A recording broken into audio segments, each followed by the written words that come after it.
예수님 당시에 수많은 사람이 하나님의 나라 곧 천국을 열망하는 삶을 살아갔습니다. 하나님의 나라를 이스라엘에 가져올 메시아를 대망하는 마음이 그들의 심령 가운데 있었다는 것입니다.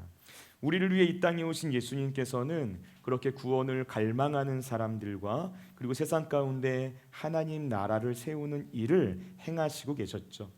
그런데 예수님께서 하나님의 나라를 세워가시는 방법은 오늘날 교회에서 교회의 성장을 위해 시도하는 일들, 어떤 행사를 진행하거나 또는 어떤 프로그램들을 계획해 나가는 그런 일들이 아니었습니다.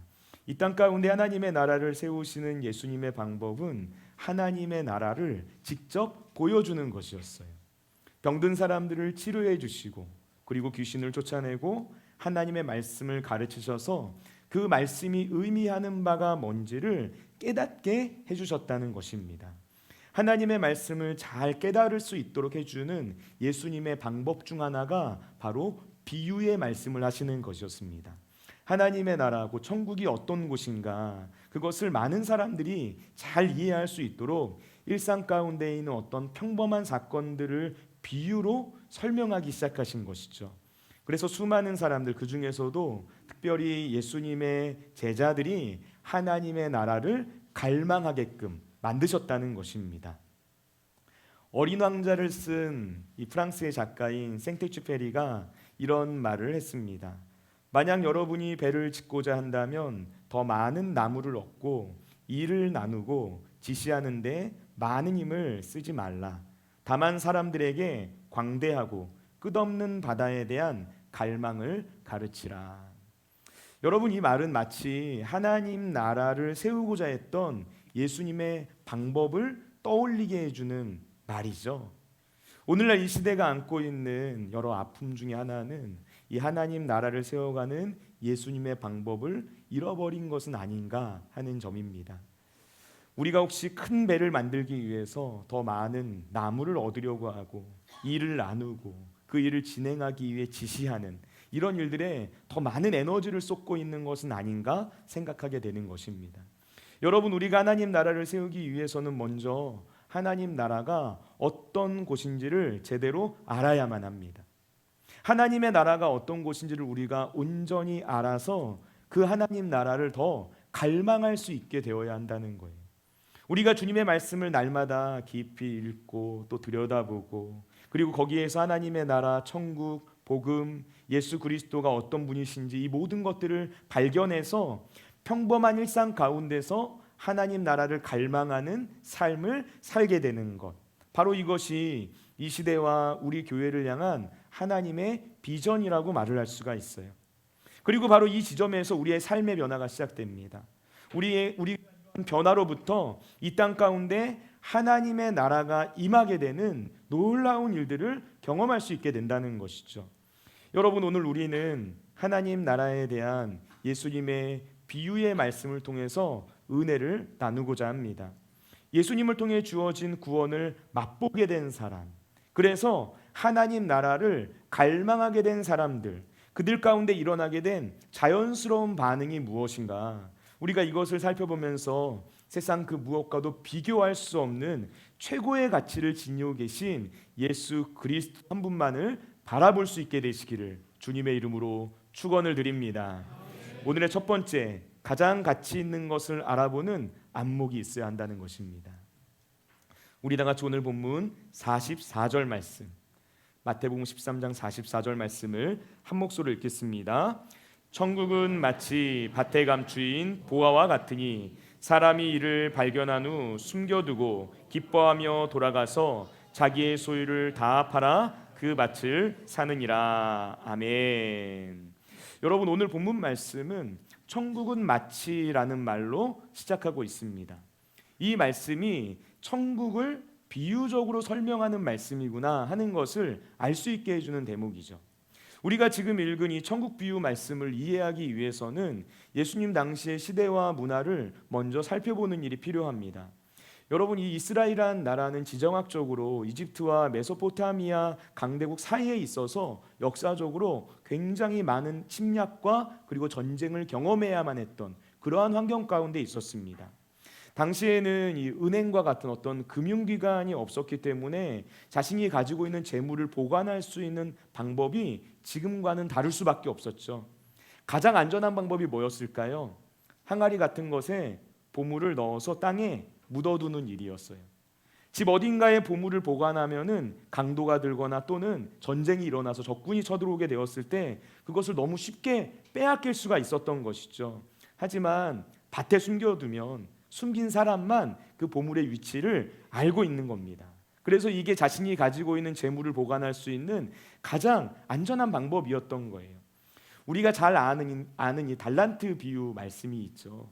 이 달란트 비유 말씀에서도 한 달란트를 가지고 있었던 사람이 주인으로부터 받은 그 한 달란트를 땅에 묻어두었다라고 이야기를 하는데요. 이 말씀 역시 바로 이러한 시대적 문화와 배경 안에서 기록된 말씀이구나 하는 것을 우리는 생각해 볼 수 있는 겁니다. 그런데 이렇게 보물을 보관하다 보니까 간혹 이런 일들이 일어났다고 해요. 만약 전쟁이 일어나게 되었을 때 보물을 숨긴 주인이 그 전쟁 때문에 죽게 되면 아무도 그 보물의 위치를 알 수가 없는 것입니다. 보물의 위치를 아는 사람도 없고 그 보물의 주인 역시 없어지게 된 거예요. 오늘 예수님의 비유에 나오는 말씀은 바로 이러한 상황을 배경으로 하고 있는 말씀이에요. 조금 더 직접적으로 설명하면은 이런 것입니다. 밭에 보물을 숨겨둔 주인이 죽은 뒤에 많은 시간이 지났습니다. 그런데 그 밭에 한 소작농이 쟁기질을 하고 이제 농사를 짓게 된 거예요. 자기의 밭이 아니라 남의 밭을 갈고 있는 것이죠. 그런데 밭을 갈다가 무언가 쟁기 끝에 걸리는 걸 느끼게 됐고요. 그곳을 더 깊이 파보니까 보물이 들어있는 항아리가 나온 것입니다. 그 순간 이 소작농은 기뻐하면서 그것을 제자리에 다시 숨겨놓고 급하게 집으로 돌아가서 자기가 가지고 있는 모든 재산을 다 끌어모아 가지고 그 밭을 통째로 사버리는 거죠. 그 밭을 사면은 그 밭에 숨겨져 있는 보물은 합법적으로 자기의 것이 되기 때문입니다. 여러분, 이 말씀은 우리에게 밭에 숨겨져 있는 보물의 가치에 대해서 생각하게 만들어줍니다. 다른 사람의 밭에서 하루 동안 일해서 하루 먹고 살 수 있었던 이 평범한 소작농이 내가 가지고 있는 전부를 다 팔아서라도 얻고 싶을 정도로 엄청난 가치가 있는 보물을 발견했어요. 그래서 거기에 반응하게 되었다는 것입니다. 여러분, 우리는 이 비유를 통해서 우리 자신에게 스스로에게 이런 질문을 던져볼 수 있겠죠. 천국 곧 하나님 나라는 과연 나에게 이 정도의 가치를 지니고 있는 것일까? 나는 복음을, 예수 그리스도를 세상 그 무엇과도 비교할 수 없는 최고의 가치로 생각하고 있는가? 내 영혼을 구원하신 예수님이 내 인생의 전부를 걸 만한 엄청난 발견인가? 여러분, 우리는 이 질문에 어떻게 대답할 수 있겠습니까? 네, 그렇습니다. 복음이 내 인생의 최고의 가치입니다. 다른 어떤 것과도 비교할 수 없는 게 바로 예수 그리스도입니다. 내가 알게 된 그 예수 그리스도 한 분을 얻기 위해서라면 내 인생의 전부를 걸 수 있습니다. 여러분, 이 대답 우리가 할 수 있을까요? 마음 같아서는 그렇다 말하고 싶죠. 그런데 우리의 내면을 깊이 들여다보면 하나님 나라, 복음, 예수 그리스도 이 모든 것이 나의 모든 전부를 걸어서라도 가지고 싶은 그런 가치라기보다는 나의 부족한 부분을 채워주거나 또는 나를 위로해 줄 수 있는 우리의 삶의 옵션과 같은 것으로 머물러 있을 때가 많구나 하는 것을 느끼게 됩니다. 천국 곧 하나님 나라가 가지고 있는 진정한 가치를 우리가 온전히 바라보지 못한 채 이 세상을 살아갈 때가 참 많다고 느껴진다는 거예요. 여러분, 그래서 우리에게 필요한 것은 진짜 가치 있는 것이 무엇인지를 알아볼 수 있는 눈이라고 할 수 있습니다. 예수님의 제자들은 그런 안목을 가지고 있는 사람들이었어요. 밭에서 일을 하다가 우연히 보화를 발견하게 된 그 일꾼처럼 베드로와 안드레는 배 위에서 그물을 손질하다가 갈릴리 해변을 거니시는 예수님을 만나게 되었고요. 나를 따르라 말씀하시는 그 예수님의 말씀을 듣고 모든 것을 버리고 그 주님을 따르는 삶을 살게 되었습니다. 요한과 야고보도 마찬가지죠. 열심히 일을 하다가 우연히 보화를 발견해낸 사람과 동일한 삶을 살았다는 거예요. 자신의 모든 것을 팔아서 밭을 사게 되었던 그 농부처럼 그들 역시 자신이 가지고 있던 배, 자신의 아버지, 부모님, 생업 이 모든 것들을 다 뒤로하고 예수님을 따르는 제자가 된 겁니다. 그래서 천국을 소유한 사람들이 되었어요. 여러분, 우리가 일상에서 내리는 모든 선택들, 사실 어떤 대상에 대한 가치를 판단했기 때문에 이루어지는 선택이라고 말할 수 있죠. 내가 지금 손에 쥐고 있는 것들과 영원한 하나님 나라, 천국, 복음, 예수 그리스도, 이 모든 것들을 비교해 가면서 과연 무엇이 더 가치 있고 의미 있는 것인가, 우리는 늘 이것을 무의식적으로 판단하고 있다는 것입니다. 사람은 자신이 가치 판단을 했을 때 무언가가 더 의미 있다라고 생각하면 그것에 대한 대가를 치르려고 해요. 이것은 너무나도 당연한 상식입니다. 내 시간과 물질과 내가 가지고 있는 건강과 나의 에너지, 이 모든 것들을 투자할 만한 가치가 있는 일이다라고 생각하면 거기에 투자한다는 거예요. 우리가 일상 가운데서 어떤 사람을 만나거나 또는 어떤 일을 하거나 사업을 하거나 또는 공부를 하거나 이 모든 것들을 비롯한 것들이 사실은 다 가치의 문제와 연결된다는 것이죠. 여러분, 영혼의 문제에 있어서도 이와 동일한 원리가 적용됩니다. 내 삶 속에 복음에 대한 온전한 가치가 발견되어야만 하나님 나라를 향한 진정한 헌신이 일어나게 되는 거예요. 예수님께서 우리를 위해 어떤 일을 행하셨는가, 그 일의 진정한 가치를 판단할 수 있는 우리의 안목이 있어야만 내가 가진 모든 것들을 다 버리고 주님을 따르겠습니다라는 고백을 할 수 있게 된다는 것이죠. 여러분, 우리에게 있어서 복음이 우리 삶의 옵션과 같은 것에 머물러 있다면 여러분, 그 이유는 무엇일까요? 하나님의 나라, 예수 그리스도가 나쁜 것은 아닌 것 같은데, 그렇지만 그것이 내 삶의 전부를 걸 만한 그런 가치를 가지고 있는 것 같다고 여겨지지 않는다면 여러분, 그 이유는 무엇일까요? 그 이유는 우리가 본질이 아니라 겉모습에 집중하고 있기 때문에 그런 것이죠. 나에게 있어서 가장 소중한 가치를 지닌 보물을 겉으로 드러나 있는 모습만 바라보면서 판단하려고 한다면 여러분, 우리는 진짜 무엇이 고귀한 가치를 지니고 있는 것인지를 알아볼 수 없습니다. 인생의 본질이라 할 수 있는 영원한 생명이신 예수 그리스도의 본질적인 가치는 마치 땅 속에 숨겨져 있는 보물처럼 은밀하게 숨겨져 있는 것이기 때문에 그래요.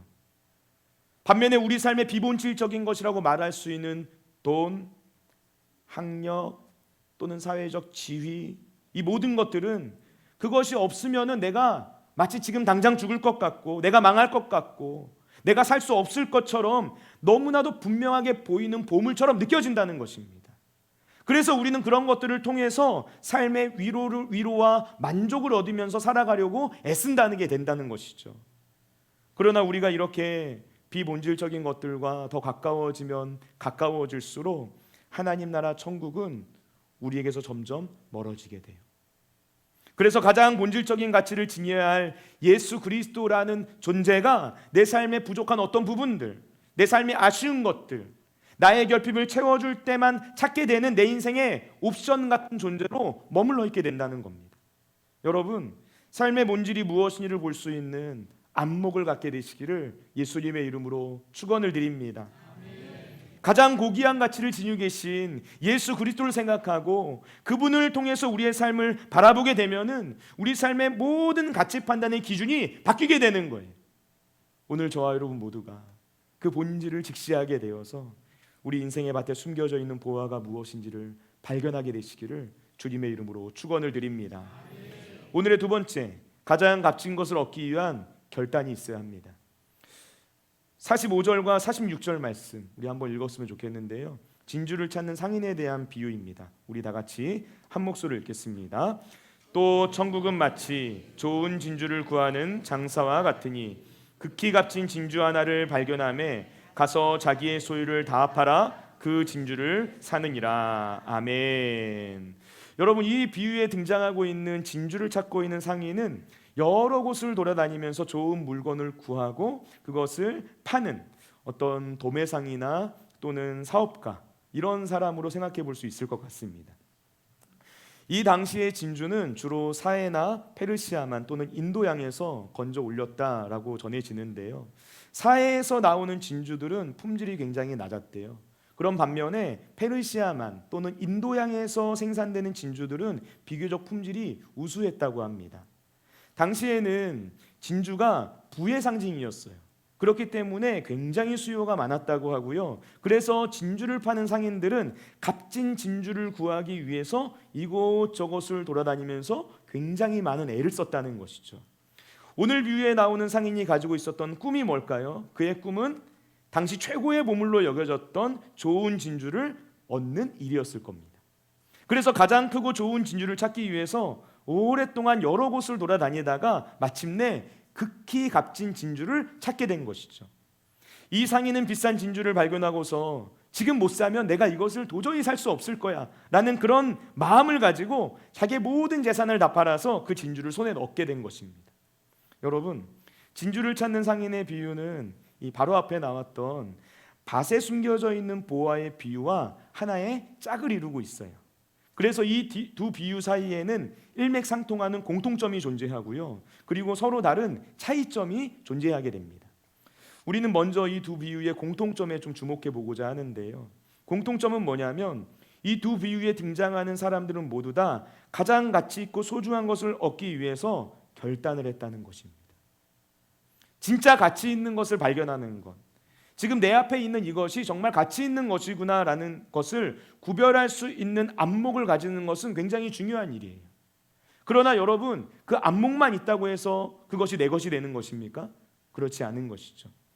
이 소중한 가치가 내 것이 되기 위해서는 반드시 결단해야 되는 거예요. 내 모든 것을 값을 지불해서라도 그것을 얻고야 말겠다라는 결단, 그 마음의 결단이 있어야 한다는 것입니다. 마태복음 19장 말씀을 보면 한 부자 청년이 예수님께 와서 영생을 얻기 위해 내가 무엇을 해야 하는지 묻는 장면이 나오죠. 그때 부자 청년의 질문에 예수님께서 뭐라 답하십니까? 가서 내 소유를 팔아 가난한 자들에게 주라. 그리하면 하늘에서 보화가 내게 있으리라. 그리고 와서 나를 따르라. 말씀하셨다는 거예요.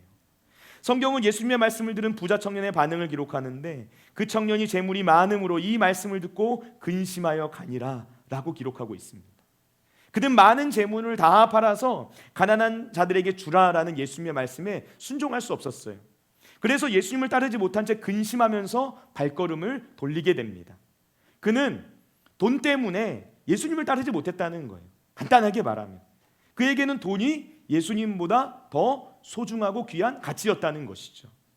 예수님께서는 돈과 예수님 사이에서 머뭇거리고 있는 이 부자 청년에게 재산을 다 팔고 가난한 자들에게 줄 수 있다면 하늘의 보화가 너에게 있을 것이다 라고 말씀하셨습니다. 여기에서 말하고 있는 이 보화가 바로 예수님을 가리켜요. 재물을 내 인생의 최고로 가치로 여기고 있었던 이 청년에게 예수님께서는 돈이 아니라 나를 더 소중한 가치로 여겨야 된다. 예수 그리스도를 인생의 최고의 가치로 여기면서 살아가야 한다. 그 결단을 촉구하셨던 것입니다. 예수님을 따르는데 방해가 되는 장애물, 예수님보다 더 사랑하고 예수님보다 더 귀하게 여기고 있는 우리의 보물들, 우리 삶에 있는 모든 우상들을 다 제거하고 예수님을 최우선의 가치로 믿고 따르라라고 말씀하셨던 거예요. 여러분, 가장 가치 있는 보물을 분별할 수 있는 안목만 중요한 것이 아니에요. 가장 가치 있는 것을 내 것으로 만들기 위해서는 반드시 결단해야 합니다. 여러분, 이 결단은 어떤 결단일까요? 그냥 적당히 상황이 허락하면 제가 주님을 따르겠습니다라는 이런 마음이 아니라 내가 어떤 상황 가운데서도 흔들리지 않고 주님 한 분만 따르겠습니다라는 그런 결단이 있어야 되는 거예요.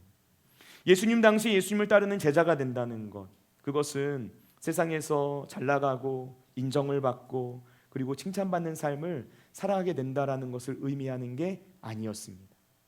예수님을 따르는 삶을 산다는 것은 십자가를 짊어질 각오를 하는 삶을 의미했어요. 내 인생 전체를 희생할 결단을 해야만 했다는 것이죠. 물론 예수님께서 만나는 모든 사람들에게 그런 식으로 재산을 다 팔고 나를 따르라 명령하셨던 건 아닙니다. 요한복음 3장에 나오는 유대의 관원 니고데모를 만나셨을 때 너 재물을 팔고 나를 따르라 이렇게 말씀하시지 않았어요.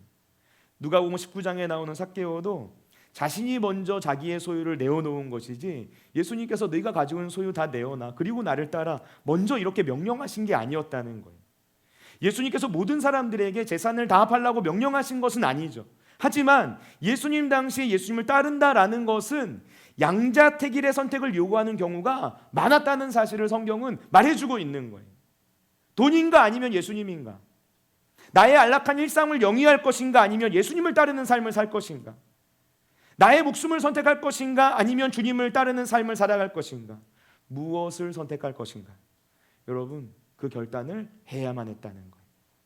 저와 여러분 어떻습니까? 우리는 예수님을 따르기 위해서 어떤 결단을 했습니까? 예수님께서는 누구든지 나를 따라오려거든 자기를 부인하고 자기 십자가를 지고 나를 따를 것이니라 말씀하셨어요. 십자가를 지지 않고 그분의 영광만을 바라보면서 보물을 얻고자 하는 사람은 천국을 소유할 수 없다는 거예요. 여러분, 반드시 십자가를 져야만 한다는 것입니다. 저와 여러분의 삶 가운데 내가 어떤 일이 있더라도 주님 한 분만 따르겠습니다 라고 결단할 수 있는 믿음의 역사가 넘쳐나게 되시길 예수님의 이름으로 축원을 드립니다. 오늘의 마지막 세 번째, 더 온전한 것을 열망하는 삶의 태도입니다. 두 가지 비유가 가지고 있는 차이점이 있습니다. 밭에 숨겨진 보물의 비유에서는 천국의 개념을 설명하는 게 바로 보물이었죠. 밭에 숨겨져 있는 보물이 곧 천국이라는 거예요.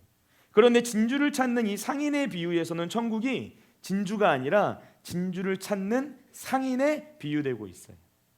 밭에 숨겨진 보물의 비유에서 농부는 땅속에 숨겨져 있는 보물을 우연히 발견하게 됩니다.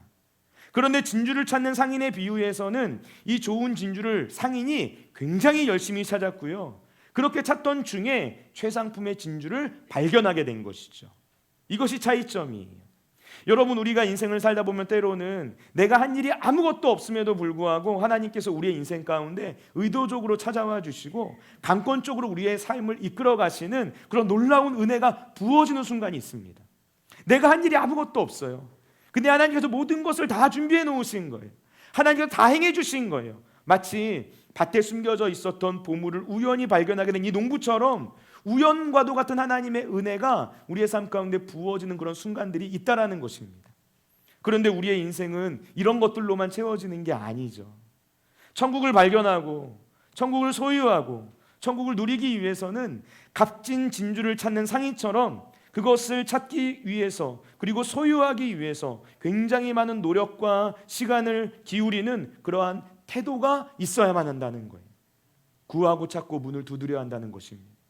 하나님의 나라를 갈망하고 그 주님의 나라를 소망하고 그 나라를 열망해야 된다는 거예요. 감나무에서 감이 저절로 떨어지기를 가만히 기다리고 있는 그런 삶을 살아가는 것이 아니라 그것을 얻기 위해서 부단히 힘쓰고 애를 쓰는 그 삶을 살아가야만 한다는 것입니다. 여러분, 생각해 보시기 바라요. 상인은 이미 굉장히 많은 진주를 가지고 있었습니다.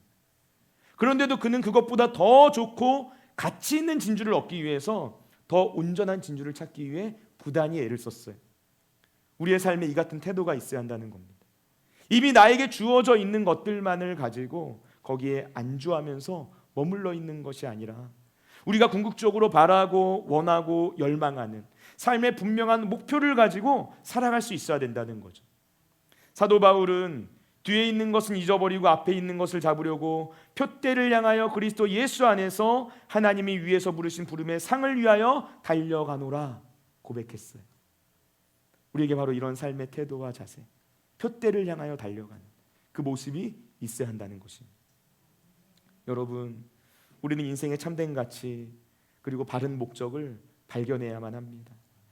그 가치와 목적을 발견했다면 이제 내가 어떤 태도로 그 목적을 향해 달려가야 하는지를 우리는 생각해 봐야 돼. 이미 우리의 삶에 주어져 있는 것들 또는 내가 얻어야 한다라고 생각하는 이 땅의 것들을 넘어서서 영원한 생명을 얻기 위해 뜨거운 열망을 가진 채 이 세상에서의 삶을 살아갈 수 있어야 한다는 것입니다. 우리가 이 세상에서 살아가게 되는 인생의 발자취, 우리가 이 땅에서 선택하게 되는 모든 삶의 결정들이 바로 여기에서부터 시작되어야 한다는 것이죠. 바울은 디모데후서 3장 7절과 8절 말씀에서 사랑하는 자신의 영적 아들 디모데에게 이런 유언과도 같은 신앙 고백을 남깁니다. 우리 한번 말씀 읽어볼게요. 디모데후서 4장 7절과 8절 다 같이 읽겠습니다. 나는 선한 싸움을 싸우고 나의 달려갈 길을 마치고 믿음을 지켰으니 이제 후로는 나를 위하여 의의 면류관이 예비되었으므로 주 곧 의로우신 재판장이 그날에 내게 주실 것이며 내게만 아니라 주의 나타나심을 사모하는 모든 자에게 도니라. 아멘. 바울은 세상의 소리에 귀를 기울이지 않고 하나님의 말씀 곧 진리를 따르는 선한 싸움을 싸웠다라고 고백하고 있습니다. 때로는 그 길을 걸어가다가 고난을 겪게 되고 핍박을 당하게 될 때도 있었어요. 사람들의 조롱과 비웃음이 들려올 때도 있었습니다. 그렇더라도 자신이 달려가야만 하는 그 길을 다 마치고 내가 믿음을 지켰다 이야기하고 있는 거예요. 자신에게 주어져 있는 인생의 시간이 얼마 남지 않았다라는 사실을 고백하고 있는, 그 사실을 깨닫게 된 바울이 자신의 삶을 돌아보면서 내가 걸어왔던 그 길이 부끄럽지 않다라고 이야기하고 있는 거예요. 어떤 후회도 어떤 아쉬움도 없습니다. 오히려 자신을 비롯해서 자신과 같이 주님의 뜻이 무엇인지를 깨닫고 그 주님의 나라를 위해 헌신하며 살아간 모든 사람들에게 하나님께서 반드시 의의 면류관을 예비해 놓고 계시다라는 그 분명한 확신을 담대하게 고백하고 있는 것이죠. 여러분, 바울이 인생의 마지막 순간에 이르러서 이런 고백을 할 수 있었던 이유가 어디에 있을까요?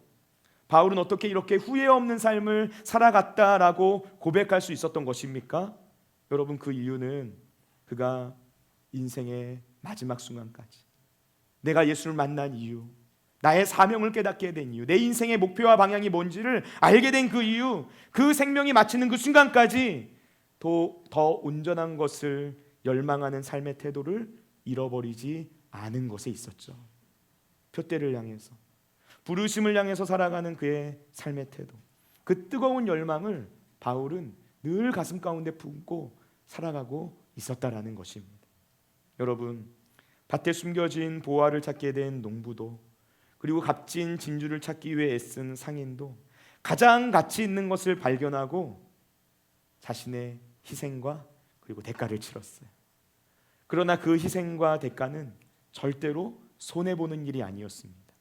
왜냐하면 그 희생과 대가는 자신이 지금 가지고 있는 것과는 비교도 할 수 없는 어마어마한 가치를 지니고 있는 것이었기 때문이죠. 여러분, 우리는 이 보화와 진주를 발견하였습니까?